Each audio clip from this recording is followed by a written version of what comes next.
ان الحمد للہ نحمدہ ونصلی علی رسولہ الکریم اما بعد۔ انسان کا جسم دو چیزوں کا مجموعہ ہے، ایک مادی جسم گوشت پوشت کا یہ ڈھانچہ، اور اس کے اندر دوڑتی ہوئی روح۔ جسم چونکہ مٹی سے پیدا ہوا ہے اور روح اللہ رب العزت کی طرف سے ہے، اس کی تمام ضروریات اللہ مالک القدوس نے مٹی سے پیدا فرمائی۔ انسان جہاں تک غور کرے، انسان کی ضرورت کی ہر چیز مٹی سے نکلتی ہے۔ اس کا اناج مٹی سے، کھانے پینے کی ہر چیز مٹی سے، حتیٰ کہ سونا تک مٹی سے نکلتا ہے۔ تیل جو انسان کی بنیادی ضرورت ہے مٹی سے نکلتا ہے، اور دوسری روح ہے جس کی غذا آسمانوں سے اتری۔ وہ غذا کہاں اتری؟ وہ محمد ذیشان صلی اللہ علیہ وسلم کے قلب اطہر پر نازل ہوئی قرآن پاک۔ انسان کے جسم کو مختلف قسم کی بیماریاں لاحق ہوتی ہیں، تو انسان ان بیماریوں کے لحاظ سے پریشان ہوتا ہے۔ بندہ بہت پریشان ہوتا ہے اور اپنے دوستوں سے پوچھتا ہے کہ میرے کڈنیز میں پرابلم ہو گئی، میرے لیور میں پرابلم ہے، کچھ مجھے لیور کا اسپیشلسٹ بتائیے کہ میں اس سے اپنا علاج کروا سکوں۔ میری سپلین کام نہیں کر رہی تو مجھے بتلائیے کہ مجھے کوئی ایسا ڈاکٹر بتلائیے جو سپلین کا علاج اچھی طرح سے کر سکتا ہو۔ میرے انٹسٹین میں معاملہ آ گیا، میرے اسٹامک میں معاملہ آ گیا، میرے کارڈیک پرابلم ہو گئی، اور انسان انتہائی پریشان ہوتا ہے، خدا نخواستہ جب کسی کو کینسر ڈائگنوز ہو۔ یہ بڑی بڑی بیماریاں ہیں جسم کو لگنے والی، جو جسم کو تباہ و برباد کر دیتی ہیں۔ بھائیو، اسی طرح کچھ بیماریاں انسان کی روح کو لگتی ہیں جو انسان کو روحانی طور پر تباہ و برباد کر دیتی ہیں۔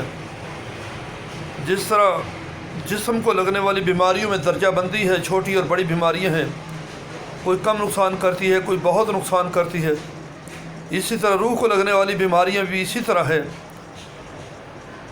مثال کے طور پر روح لگنے والی بیماری کون کون سی؟ جھوٹ، غیبت، چغلی، حسد، بغض، کینہ، اور کینسر کی طرح بڑی بیماری جو ہے وہ شرک اور بدعت ہے۔ جب انسان کے روح کو یہ بیماریاں لگتی ہیں تو سیم جس طرح جسم کو بیماری لگتی ہے تو انسان کے منہ کا ذائقہ جاتا رہتا ہے۔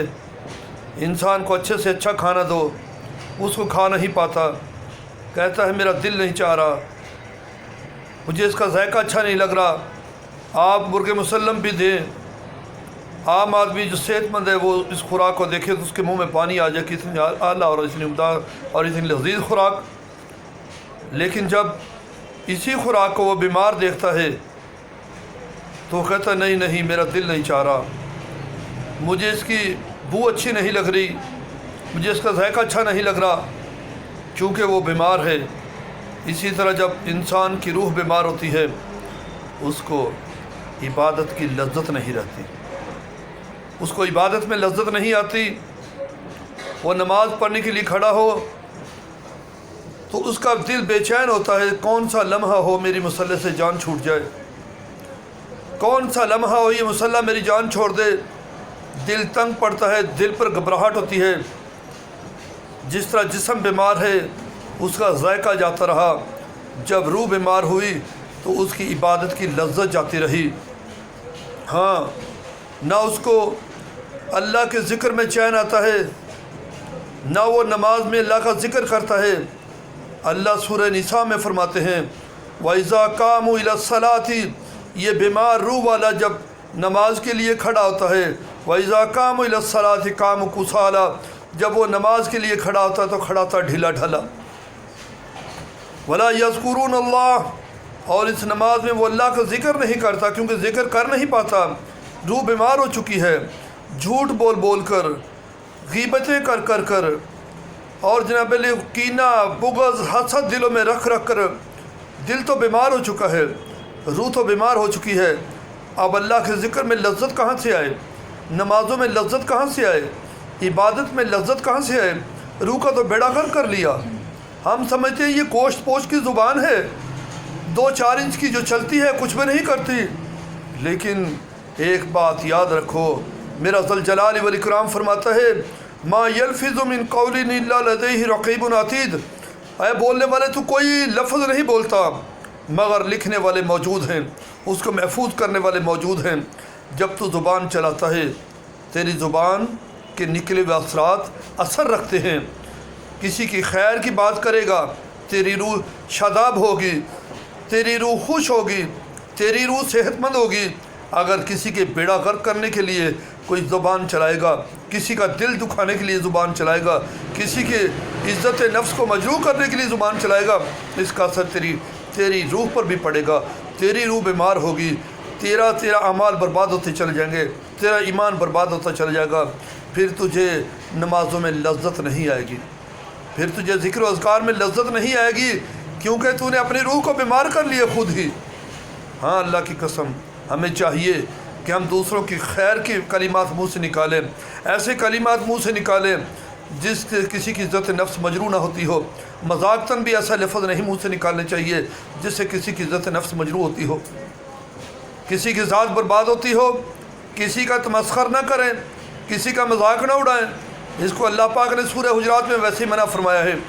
کسی کو برے ناموں سے نہ پکاریں، کسی کی غیبت نہ کریں، جھوٹ نہ بولیں. سنیں میرے نبی محترم محمد ذیشان صلی اللہ علیہ وسلم نے فرمایا تھا حدثہ کذب، جب بات کرے گا جھوٹ بولے گا. اذا تؤمن خان، جب امانت رکھی جائے خیانت کرے گا. اذا وعد اخلف، جب وعدہ کرے گا اس وعدے کے خلاف کرے گا. تو بھائیو، جب کسی زمین پر پودا اگتا ہے تو وہ پودا راتوں ہی رات بہت بڑا نہیں ہو جاتا، وہ بالکل معمولی سا ہوتا ہے. اگر شیشم کا درخت، کیکر کا درخت، بہت بڑے بڑے درخت ہیں یہ جب زمین سے نکلتے ہیں، ان کا پودا زمین سے نکلتا ہے، انسان چاہے تو ہلکی سی کوشش کے ساتھ اس کو اپنی انگلی سے وہی مسل سکتا ہے. لیکن اگر یہی پودا 10-20 سال 40-50 سال کھڑا رہے پھر یہ ایک تناور درخت بن جاتا ہے اور پورا گاؤں مل کر بھی اس کو کھینچتا رہے تو اس کو گرا نہیں سکتا. یہی حال نفاق کا ہے. جب انسان اپنے اندر کو غلطی پائے تو اپنا محاسبہ خود کر لے، اپنا محاسبہ خود کر لے. اگر بل الانسان والا نفسہ بصیرہ ولو القى معاذیرہ، ذوالجلال والاکرام فرماتے ہیں انسان اپنا محاسبہ کرنے کے لیے خود ہی کافی ہے، ویسے چاہے معذرتیں کرتا رہے. جب انسان اپنا محاسبہ کرے اور دیکھے کہ میرے اندر جھوٹ کی ایک عادت پیدا ہو رہی ہے، میں امانت میں خیانت کرنے پر میں مائل ہو چکا ہوں، اور میں جب وعدہ کرتا ہوں خلاف کرتا ہوں، تو وہ سمجھ لے کہ میرے اندر نفاق کا پودا اگ چکا ہے. اور اگر وہ چاہے تو اس پودے کو اسی وقت مسل سکتا ہے، ایک چھوٹی ہی کوشش کے ساتھ وہ اس اپنی عادت بد کو چھوڑ دے، ترک کر دے، تو نفاق سے اس کا دل پاک ہو جائے گا. اگر اس نے لاپرواہی کی وہ نفاق بڑھتا بڑھتا بڑھے گا، اس پودے کی طرح جو زمین سے نکلا تو ننھا سا تھا، بالکل بے وقت سا تھا، لیکن پھر وہ بڑھتا چلا گیا اور اس نے بہت ساری جگہ کو ڈھانپ لیا. اسی طرح ہوتا ہے جب ہمارے اندر کوئی عادت بد پیدا ہوتی ہے، جھوٹ بولنے کی عادت پیدا ہو گئی، خیانت کی عادت پیدا ہو گئی، اور جناب علی میرے اندر چغلی کی عادت پیدا ہو گئی، تو پھر یہ امید رکھے انسان کہ ایک دن بڑھتے بڑھتے یہ پورے دل کو ڈھانپ لے گا، یہ پودا ایک دن تناور درخت بن جائے گا، اور پھر باوجود کوشش کے بھی یہ اکھڑ نہیں پائے گا. کوشش تو وہ کرے گا نہیں، کیونکہ جب اس کا دل ایک گناہ کرتا ہے انسان کا دل پہ سیاہ دھبا لگتا ہے، دوسرا گناہ کرتا ہے دوسرا دھبا لگتا ہے، پھر ایک وقت آتا ہے کہ وہ عادت بد انسان کے پورے دل کو ڈھانپ لیتی ہے اور اس میں روشنی ختم ہو جاتی ہے، جس کو ہم اپنی زبان میں کہتے ہیں کہ ضمیر کا مردہ ہو جانا. اللہ کے نبی محمد رسول اللہ صلی اللہ علیہ وسلم نے فرمایا کہ مومن کی علامت اور منافق کی یہ ہے کہ مومن سے جب کوئی گناہ ہوتا ہے تو وہ یہ سمجھتا ہے کہ ایک پہاڑ سے جو میرے سر پر آیا چاہتا ہے اور مجھے ہلاک کر دے گا. اور منافق جب گناہ کرتا ہے تو وہ ایک ناک پر بیٹھی مکھی کی مانند اس کو سمجھتا ہے. جو مکھی ناک پر بیٹھی تھی اس کو اڑا دیا. اللہ خیر صلی اللہ. نہ پیارے بھائیوں، آئیے میں اور آپ غور کریں، کیا میرا جسم توانا ہے، تندرست ہے؟ کیا میری روح بھی تندرست ہے؟ الا بذکر اللہ تطمئن القلوب، کیا میرے دل کو اطمینان ملتا ہے اللہ کے ذکر سے؟ کیا میں جب نماز پڑھتا ہوں تو سجدے میں لذت آتی ہے مجھے، ایسے جیسے انسان کو لذیذ پھل کھا رہا ہو؟ میں سجدہ کرتا ہوں، میرے دل پہ گھبراہٹ تو نہیں؟ میں تشہد میں بیٹھتا ہوں، میرے دل پہ گھبراہٹ تو نہیں ہے؟ میں قیام میں کھڑا تو میرے دل پہ گھبراہٹ تو نہیں ہے؟ مجھے لذت آتی ہے؟ میں اللہ سے ہم کلام ہوتا ہوں؟ کبھی میں نے یہ سوچا کہ میری آنکھ سے آخری بار آنسو کب آیا نماز کے دوران؟ میں نے رب سے ہم کلامی کی، اتنی بڑی ذات سے میں ہم کلام ہوا، کیا مجھے لذت آئی؟ مجھے سکون ملا؟ مجھے راحت ملی؟ اگر نہیں مل رہی تو یہ سمجھ لیں کہ ہماری روح بیمار ہے اور ہم نے اپنی روح کی طرف کبھی توجہ ہی نہیں دی کہ میری روح کا کیا حال ہے. جسم پر ہم بڑی توجہ دیتے ہیں، جسم کو ذرا سی کہیں خراش آ جائے، ذرا سا کوئی مسئلہ بنتا ہے، ہم اعلیٰ سے اعلیٰ ڈاکٹر کی طرف دوڑتے ہیں، لیکن روح پر ہم کبھی توجہ نہیں دیتے کہ میری روح کا کیا حال ہے، میری عبادات کا کیا حال ہے، میری عبادات سے لذت جاتی رہی، اس کی وجہ کیا ہے؟ ہاں بھائیو، نفاق ہے. نفاق، اللہ کی قسم، جس سے کینسر سب سے بڑی بیماری ہے، نفاق روح کو لگنے والی سب سے بڑی بیماری ہے. اور نفاق، اللہ اکبر، استغفر اللہ، یہ منافق ہی کی نشانی ہے. وَإِذَا قَامُوا إِلَى الصَّلَاةِ قَامُوا كُسَالَىٰ يُرَاءُونَ النَّاسَ وَلَا يَذْكُرُونَ اللَّهَ إِلَّا قَلِيلًا، کہ منافق جب نماز کے لیے کھڑا ہوتا تو ڈھیلا ڈھالا کھڑا ہوتا. سب سے بڑی نشانی آپ دیکھ لیں، اگر آپ کو نماز میں لذت آتی ہے تو سمجھ لیں آپ ایماندار ہیں. اگر نماز میں لذت نہیں آتی تو پھر آپ اس بات کو سمجھیں کہ آپ کی روح بیمار ہو چکی ہے، آپ کے دل پر نفاق کا پودا جڑ پکڑ رہا ہے اور وہ پھیلتا ہی جائے گا جب تک آپ اس کے علاج کی طرف توجہ نہیں دیں گے. اس کا علاج کہاں سے ہوگا؟